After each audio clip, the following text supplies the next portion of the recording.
혹시 모세의 누나 이름이 뭔지 아세요? 모세 누나. 오, 미리 아셨군요.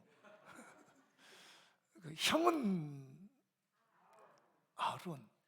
혹시 그러면 몇 살 형인지 아세요? 모세의 3살.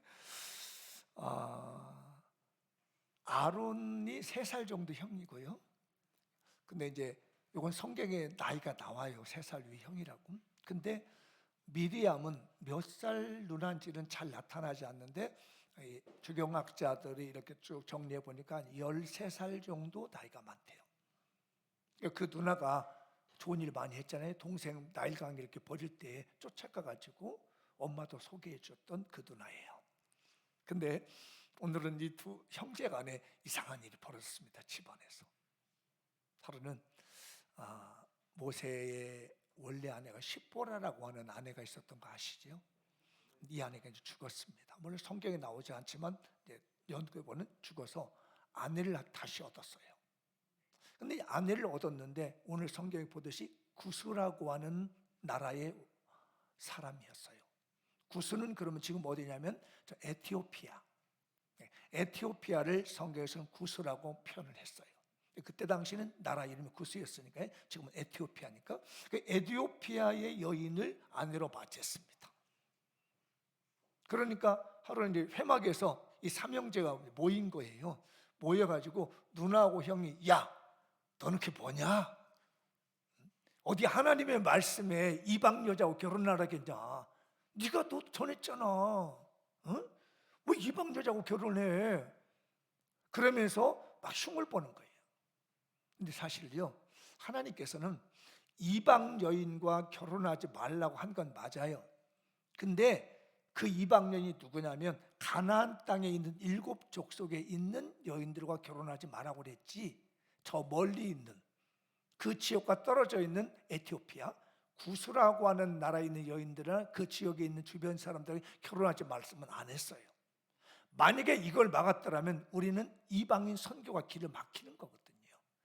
가나안 족속의 7족속은 너무너무 우상 숭배가 많고 거기에 들어가서 만약에 그 여인과 결혼하게 되면 이게 하나님의 백성인지 우상 숭배 백성이 구분이 안 되니까 하나님이 딱 태도를 치고 여기 있는 이방 나라 가나안 7족속과는 결혼하지 말고, 왜냐하면 너희가 점령해야 되니까 하나님 나라를 만들어야 되니까 이건 하지 말고 저 멀리는 한다고 하는 하나님 암묵적인 허용이 있었어요. 그래서 모세도 그걸 알고 이제 에티오피아 여자하고 결혼을 했는데 이걸 흠을 잡은 거야. 근데 문제는 핵심이 뭐냐면 그 에티오피아 구스 여자와 결혼했다는 걸 빌미를 잡아가지고 꼬리를 잡은 거야. 그게 큰 문제가 아니었어요. 더 큰 문제는 주도권이었습니다. 이스라엘을 이끌어가는 주도권의 문제였거든요. 어떤 주도권이냐? 여러분 아시죠? 아론은 뭐 하는 사람이었어요? 지금 제사장, 그것도 대제사장이에요. 모든 제사의 집례는 아론이 해. 근데 혹시 미리암은 뭐 하는 사람인 줄 아세요? 혹시? 미리암. 미리 알았는데? 미리 알아. 그렇지, 선지자. 이 미리암은 그날에 선지자 역할을 했습니다. 13살 위에 누나가 다 미리 볼 걸 다 꿈으로나 환상으로 이렇게 받아가지고 설명을 하고, 그럼 아론은 또 다 받아들이고. 누나니까 문제가 아닌데 막내잖아요. 제 막내 모세는. 근데 이게 문제가 돼서 뭐가 문제냐? 모세가 나라를 전체적으로 이렇게 다 영도하는 최고의 지도자가 된 거야. 막내 동생이 제일이잖아요. 다 막내 동생 말을 들어야 돼. 그러니까 맨날 기분 나쁜 거야. 아이 저거 곧 질질 흘릴 때 내가 살려줬는데 이제 와서 뭐 지가 뭐 왕인 것처럼 뭐 인도한다, 이런 기분 나쁜 마음들이 이 누나에게 생긴 거야. 은근히 자존심이 상했어. 형도 마찬가지. 내가 형인데 내가 왜 제사장만 하는 거야? 쟤는 뭔데 이렇게 나서서 전 나라를 호령하고 다니는 거야? 이게 기분 나빴던 거야.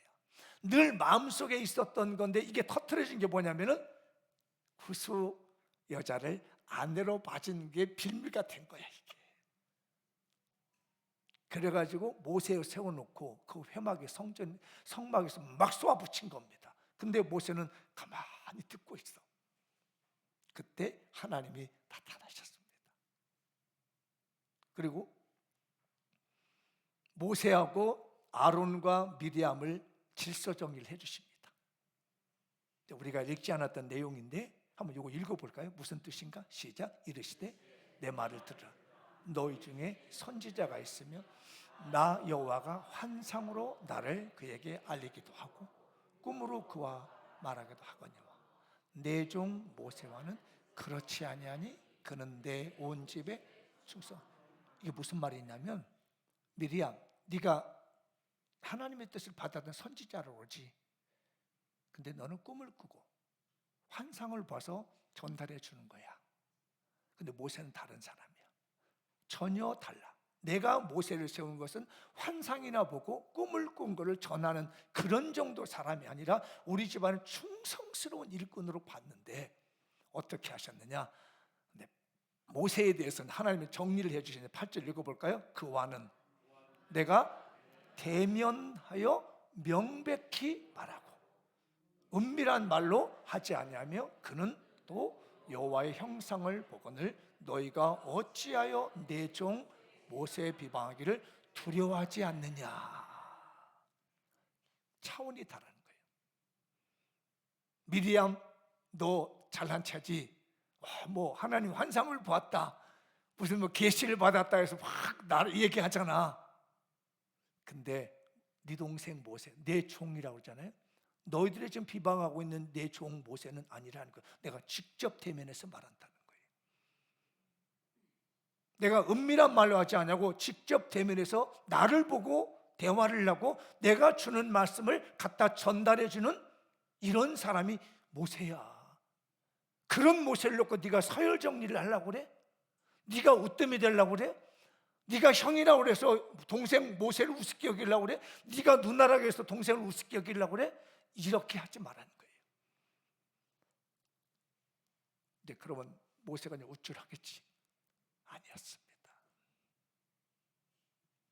이렇게 됐을 때 하나님이 그를 인정해 주시고 하나님이 그를 오래 쓰시고 계실 때 그가 오래 쓰임 받을 수밖에 없었고 그가 하나님께 인정받을 수밖에 없는 이유가 여러 가지가 있는데 제가 이 말씀을 준비하면서 두 가지의 키워드를 배웠습니다.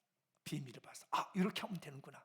그럼 나도 우리 교인들도 신앙생활에서 오랫동안 쓰임받고 오랫동안 인정을 받으려면 적어도 이 두 가지만은 잘하자. 사랑하는 우리 성도들이요, 오늘 제가 일러드린 이 두 가지 잘 간수하셔서 하나님께 오래 쓰임 받으십시다. 하나님께 오래 사랑 받으십시다. 옆에 분에게 우리 하나님께 오래 쓰임 받읍시다. 우리 하나님께 오랫동안 사랑 받읍시다. 다시 하나님께 오랫동안 인정받읍시다. 아시겠죠? 오늘 이 두 가지 이거를 잘 머릿속에 넣어두시면 분명히 모세가 하나님께 120년 동안 쓰임 받은 것처럼 모세가 120년 동안 사랑을 받은 것처럼 120년 인정을 받은 것, 지금 집안에서도 서열 정리를 하는데 아니야, 너희들은 아니야.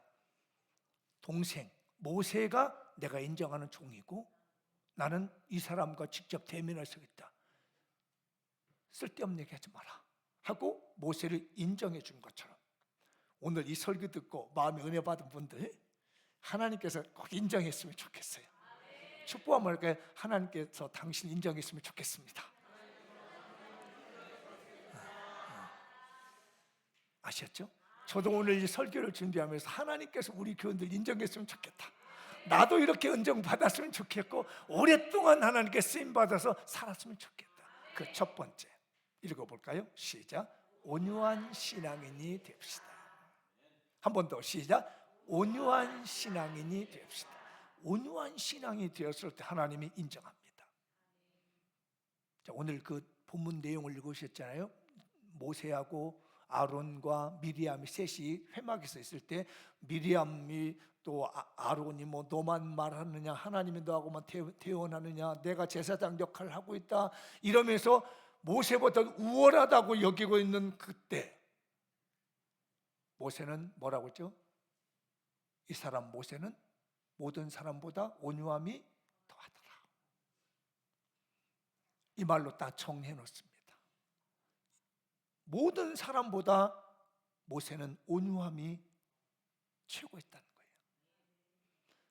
그렇게 형이 무시하고 누나가 무시하고 집안에서 깔아뭉갰지만은 하나님이 자기가 직접 대면해서 만나보기도 하고 말씀도 하고 있는 그런 가운데 있지만은 그런 거 표현하지 않고 가만히 있습니다.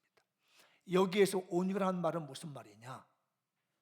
내게 오는 고난과 어려움과 시험들에 대해서 감정으로 대처하지 않고 그럴 때마다 하나님과의 깊은 관계를 맺는다는 말이에요. 구약에는 있었는데 신약에는요, 이 온유함이 이상하게요, 성경에서만 나오지 일반 언어에서는 안 나오는 단어가 온유라는 단어예요. 그러니까 세상 사람들은 온유란 단어를 몰랐습니다. 그냥 나한테 뭐라 하면 대놓고 쳐야 되는 거예요. 나 하나 손해보면 10개를 피해를 갚아야만이 이게 세상의 법이기 때문에 헬라어 그리스에는 온유라는 단어를 쓴 문학적 작품이 없어요. 근데 유일하게 성경은 사랑은 오래 참고 온유하며 라고 하는 단어요, 예수님도 나는 온유하니라는 말을 쓰게 됩니다. 이게요, 기독교인들만 쓸 수 있는 놀라운 축복의 언어입니다. 누군가 나를 고난을 주고 힘들게 하고 내 마음을 힘들게 했을 때 인간관계를 끊기보다는 그런 걸 통해서 하나님과 깊은 관계를 더 맺고 하나님과 교제를 더 깊이 하는 것이 온유함이에요. 아마 여러분도 살다 보면요, 내 마음을 상하게 만들고 내를 기울게 만들고 내 자존심을 묻고 할 때가 있을 거예요. 마치 그 형제간에요, 집안 식구가 원수가는 집안 식구라고 가까운 사람이 나를 힘들게 한다, 멀리 있는 사람들이 나를 힘들게 하지 않아요. 대부분의 모든 시험은 어디서 오냐면 내 집안 식구를 통해서 옵니다. 내 주변 사람에서 오는 거예요. 그럴 때 이 온유함이라는 것은 사람과 대면하죠. 감정을 누르고 사람과 대면하지 않고 하나님께로 갑니다. 하나님, 나 참 속상하네요. 하나님, 나 마음이 참 아프네요.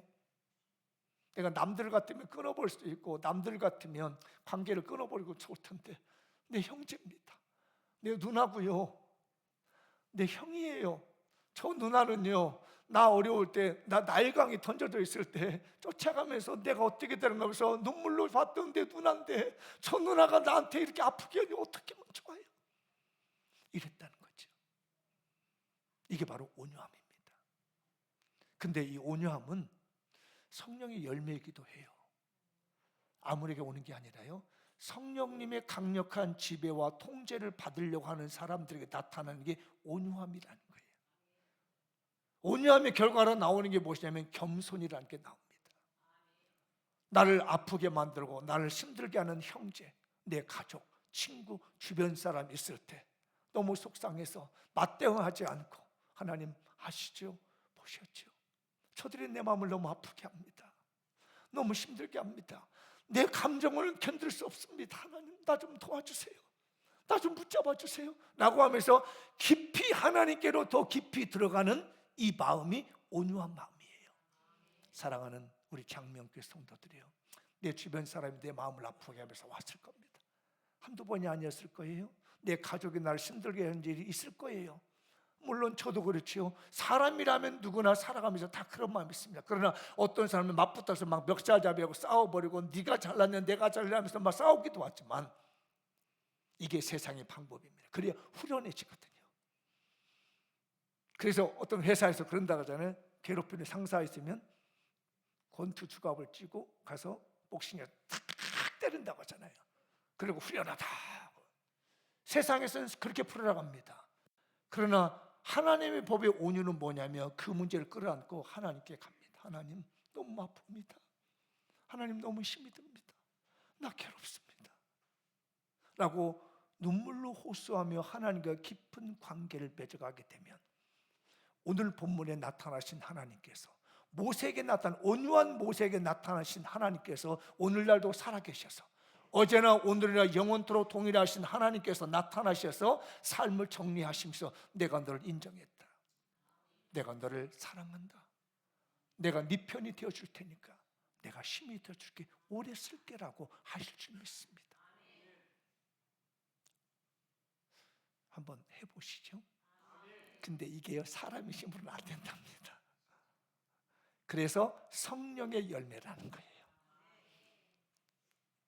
오늘 제가 이 2026년도 설교의 52주의 영향을 받았던 고린도서 13장 4절에 보면은 사랑은 오래 참고, 그래서 오래 참고라는 설교를 지난 한 달 동안 했죠. 이번에 온유하다는 거, 사랑은 오래 참고 온유하며. 이 사랑의 온유함으로 나타나는 게 성령의 열매가 나타나면이 온유함이 되게 올 수 있습니다. 아무리 힘들고 어려워도 그 자리에 성질 내지 않고 버티고 있습니다. 감정을 다스리고 있다가 하나님께로 갑니다. 주님 보셨지요? 아셨지요? 들으셨지요? 라고 할 때 하나님은 우리를 인정할 줄 믿습니다. 옆 사람 손잡고 우리 온유해 봅시다. 우리 손잡고 우리 장미역견들이 마음이 온유했으면 좋겠어요. 저도 얼마나 애타는지 모릅니다. 하나님 저에게 온유함을 주옵소서. 나 속상하고 마음 상할 때 맞대응하지 말고 감정으로 부딪히지 말고 하나님께로 가르쳐주십시오. 이럴수록 고난이 임하고 힘들고 어려울 때에 성질 부리고 감정 부리기보다는 오히려 더 하나님께 엎드려서 하나님 너무 속상해요.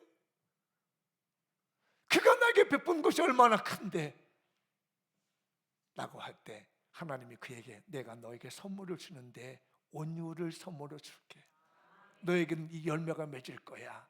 성령의 열매가 맺히는데 온유함이란 열매 맺게 줄게. 그래서 얼굴을 봐도 편안하게 되고, 저렇게 힘들면 얼굴도 마귀상이 돼야 되고 막 올라가야 되는데 이상하다, 저분은 바보야 멍청이야. 그건 뭐냐? 하나님의 성령이 그의 마음을 다스리고 있고 하나님의 성령이 그의 열매를 주셔서 얼굴이 환해. 자, 옆 사람 보고 나 예쁘지? 시작. 진짜 예뻐요. 오늘 보니까 순간적으로 우리 교회가 예뻐졌어. 나 예쁘지 하니까 얼굴이 정말 순간적으로 예뻐졌어. 남자분들에게 나 멋있지? 시작. 이 온유의 마음이 임하는 겁니다. 그래서 우리 주님도 뭐라고 하냐면 나는 온유하니 내 멍에를 메고 나에게서 배워라. 그러면서 우리 주님의 온유의 말씀을 칩니다. 한번 읽어볼까요? 마태복음 5장 39절 시작. 나는 너에게로니 악한 자를 대적하지 말라. 누구든지 내 오른뺨을 치는 자 왼편으로도. 할 수 있겠어요?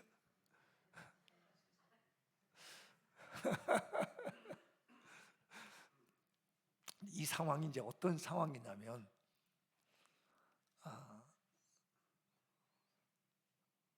전도하고 영혼을 살리다가 겪는 일들이에요. 여러분, 오른밤을 칠 때 상대방에서 앞에서 볼 때 오른밤은 어떻게 치는 거예요? 오른손을 들어 치나요? 왼손으로 치죠. 그래야 상대방 오른뺨이잖아요. 근데 오른손을 치면 어떻게 돼요? 응? 이렇게 야 이거예요. 더 기분 나빠요. 성질 나가지고 사실 왼편이 먼저거든요. 사람이 습관적으로 오른손잡이기 때문에 아이 이렇게 때린다고요. 근데 약 올려 야 이렇게. 그래서 오른뺨인 거예요. 그냥 만드는 오른뺨이 아니에요. 이 등으로 이렇게 치는 거예요. 이렇게. 그러니 얼마나 자존심 상해요. 사실 미쳐버리잖아요. 차라리 성질나서 확 때려버리면 휙 하고 가버릴 수 있는데 야 네가 까불어 뭔데? 네가 예수 전해냐? 네가 예수 전해? 예수 있으면 내놔봐 이런다는 거예요. 그렇게 맞은 것에 대한 문제가 아니라요, 이건요 자존심의 문제인 거예요. 자존심 다 상한 거잖아요. 확 올라오잖아요. 그런데도 형제님, 자 이쪽도 때려주시죠. 저를 다 조롱하셨다면 예수 믿으시죠. 우리 주님도 이렇게 참아주셨답니다. 이 말씀이에요.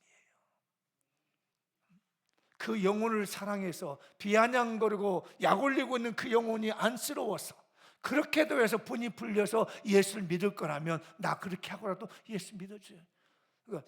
이거 반대로 나 때려봐 했어. 탁 때렸어. 또 이쪽도 때려봐. 상대방이 약 올리는 게 아니란 말이에요. 이 분위기가. 상대방에서 나를 정말 비아냥 것이, 야, 네가 예수쟁이야? 웃기는 소리 하지 마라. 탁탁탁 친단 말이에요. 근데 여기를 대면서, 예, 저는 예수쟁입니다. 나는 형제님을 사랑합니다. 우리 주님은 자매님을 사랑하셨습니다. 하면서 마음으로 돌린다는 거예요. 이게 바로 주님이 말씀하신 온유예요. 하나님은 그분을 쓰십니다. 극적으로 이 상황은 어디서 쓰시냐면은 예수 복음 전하는 데서. 사업하다가 때려봐가 아니에요. 가정생활에서 때려봐가 아니라 내가 예수님의 사랑을 전하며 십자가의 복음을 전하다가 겪는 이 비참한 일을 만났을 때는 거기에 굴복하지 말고 마음을 더 넓게 써서 돌려대라는 겁니다. 온유의 무기는 어디 있냐면 영혼 구원이에요. 그 영혼이 불쌍해서 구원하고자 하는 그 영혼 구원에서 비전이 있는 거지. 오늘 모세가 보인 그거는요, 자존심의 문제가 아니라 이러다가 두 형과 누나가 죽을 것만 같은 거예요. 나타나잖아요. 나중에 문둥병이 걸리잖아요. 모세는 아는 겁니다. 내가 여기서 잘못 반응하면 나를 키워주고 일러준 내 누나, 내 오른편같이 내 말을 잘해준 내 형이 여기서 잘못될 수 있어 라고 하면서 그거를 꼭 참고 하나님 아시지요? 하나님 아시지요? 라고 하나님과의 관계가 맺어진 겁니다. 왜? 모세를 건들면 큰일 난다는 걸 자신이 알아요. 우리도 이 온유의 마음을 가지고 영혼 사랑하십시다. 내 가족을 품어주십시다. 믿지 않는 가족들을 품어줄 수 있는 온유의 마음을 하나님께서 오늘 선물로 덮어줄 줄 믿습니다. 그래서 이제 그 뒤에도 나오잖아요. 5장 43절 44절 시작. 또 내 이웃을 사랑하라, 내 원수를 미워하라 하였다는 것을 너희가 들었으나 나는 너희에게 이르노니 너희 원수를 사랑하며 너희를 핍박하는 자를요 기도하라. 이 핍박이 예수 복음 전하는 데 나타납니다. 다른 데서 하는 게 아니에요. 예수님의 복음을, 십자가 복음을 전하는데 핍박이 와요. 원수 같게 여깁니다. 그 사람들 미워하지 말고 온유한 마음으로 위해서 하나님께 기도해라. 하나님, 저 영혼이 아직 알지 못해서 그렇습니다. 십자가의 복음을 알지 못해서 그렇습니다. 제발 매를 때리지 마시고 더 맞기 전에 하나님께 돌아올 수 있도록 해주십시오. 나면서 온유의 마음으로 기도하라는 것이 우리 주님의 마음이에요. 우리 온유하십시다. 우리 교인들의 다 이름 얼굴 속에 온유. 속상하면 퍼붓는 것보다는 하나님께 가서 하나님 너무 속상해요. 어떻게 하면 좋아요?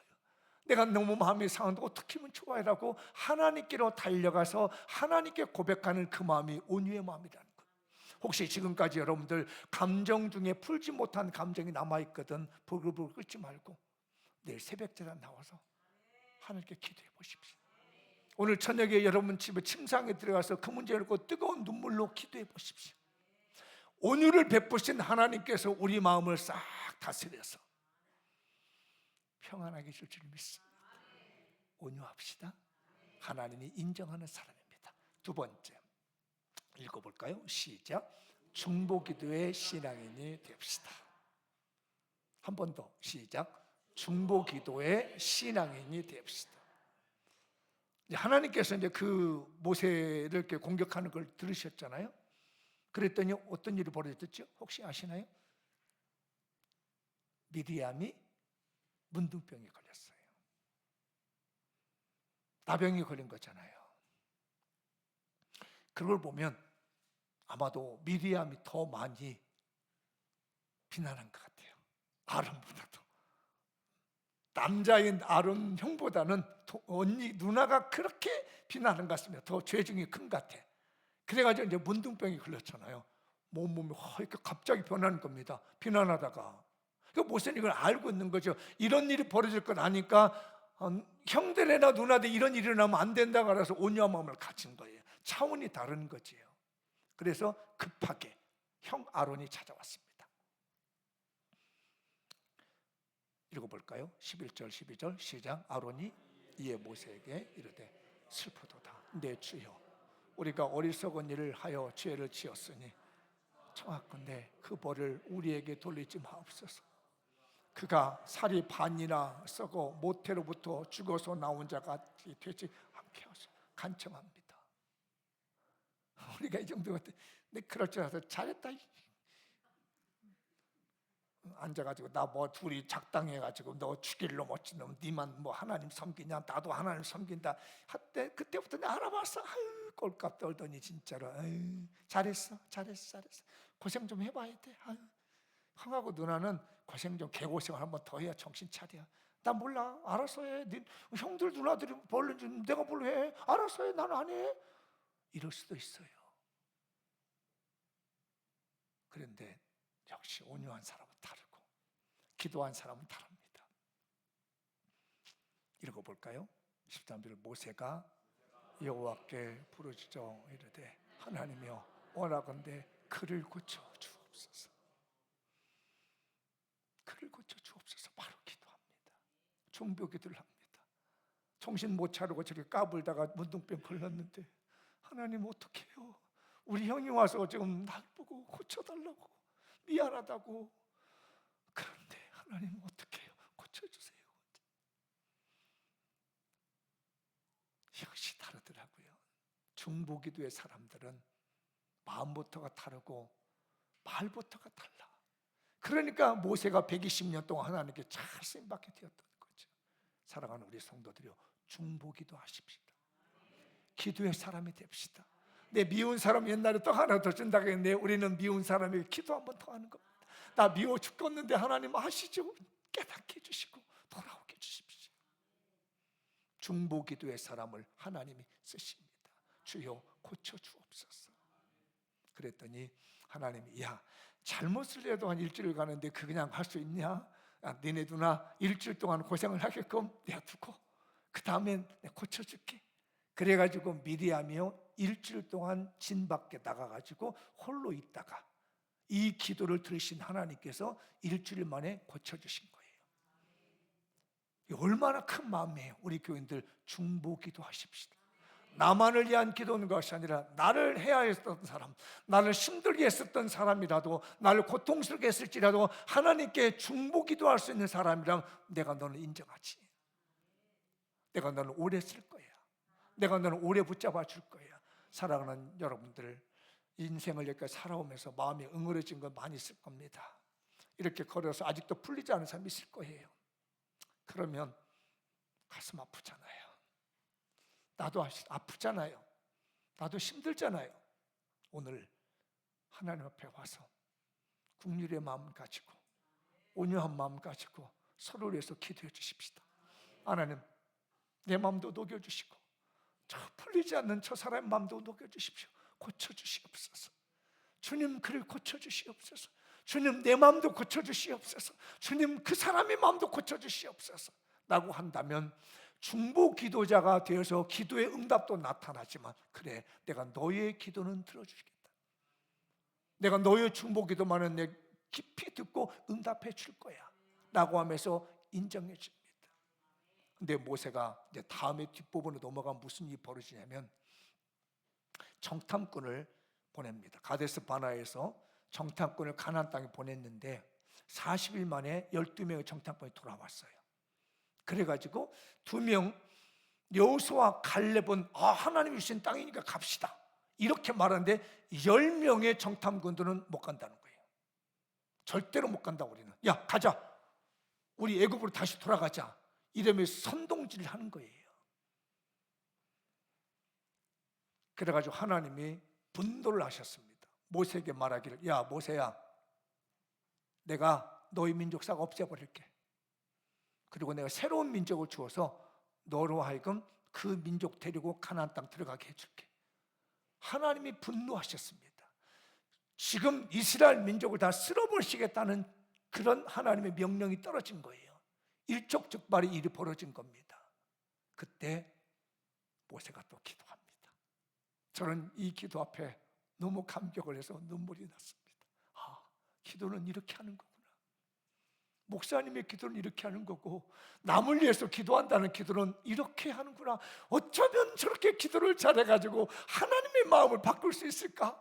라는 말씀입니다. 이제 모세가 하나님께 드리는 기도입니다.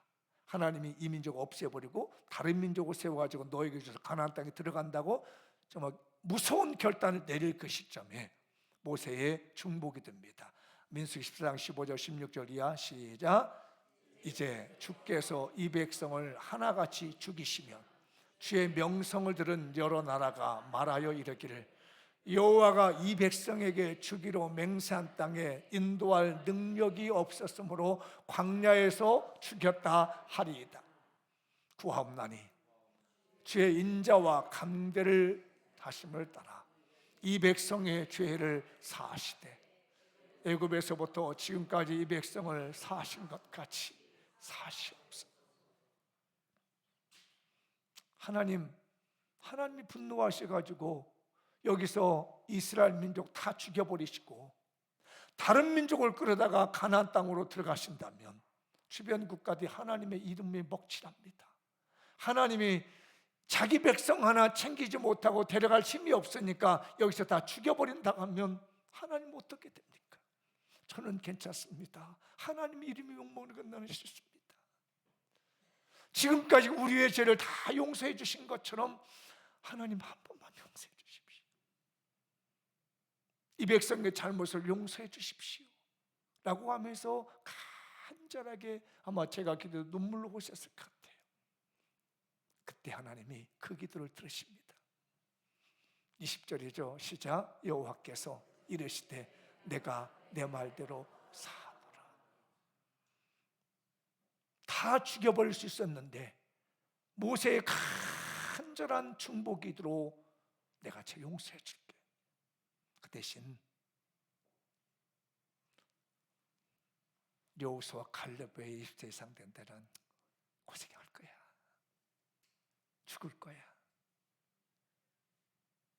그렇지만 모세의 이 간절한 중보 기도가 이스라엘 민족 전체를 살리는 죄를 용서받게 하는 기도가 됐어요.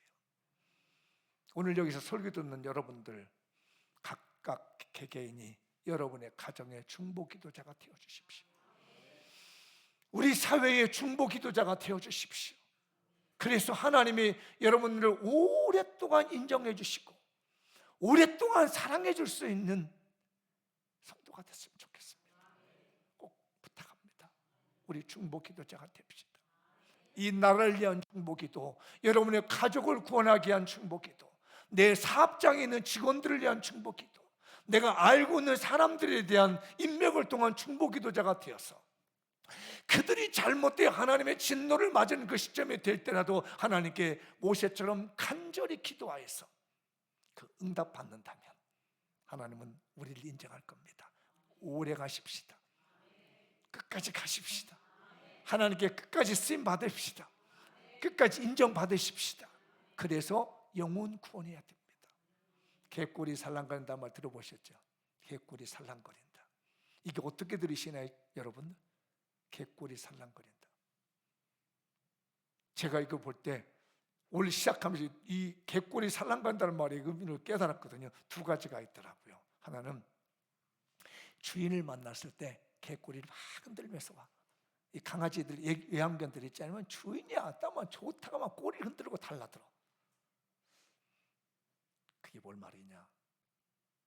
우리 주님 앞에서 온유한 마음으로 중보기도 하는 사람은 주님 앞에서 온갖 흔드는 거예요. 주님. 그 강아지가 개꼬리 흔들고 달라들면 주인이 다 나오죠. 그리고 지나가는 저도 가끔 가다가 이렇게 보면요, 어떤 개는요 하는 개도 있는데요, 확 들면서 오르겠어. 그럼 마음이 누구한테 개꼬리 흔들고 오는 그 개한테 마음이 가. 더 그럼 아유 너 예쁘다고 가는데 뭐 물라고 달라도 이게 보여. 우리 성도들 하나님의 개꼬리 흔들듯이 살랑살랑 누가 나 기분 나쁘게 다 살랑살랑 기도할 때도 미워가지고 저거 죽여야 된다 하지 말고 살랑살랑 그 아멘 하는 사람 복 받을지어다. 그런데 반대로 이게 은유적으로 비유적으로 쓰면요, 개꼬리 살랑거린다는 말은요 사람이 중심이 없단 말로도 들려요. 이랬다 저랬다 여러분은 어떤 사람인가요?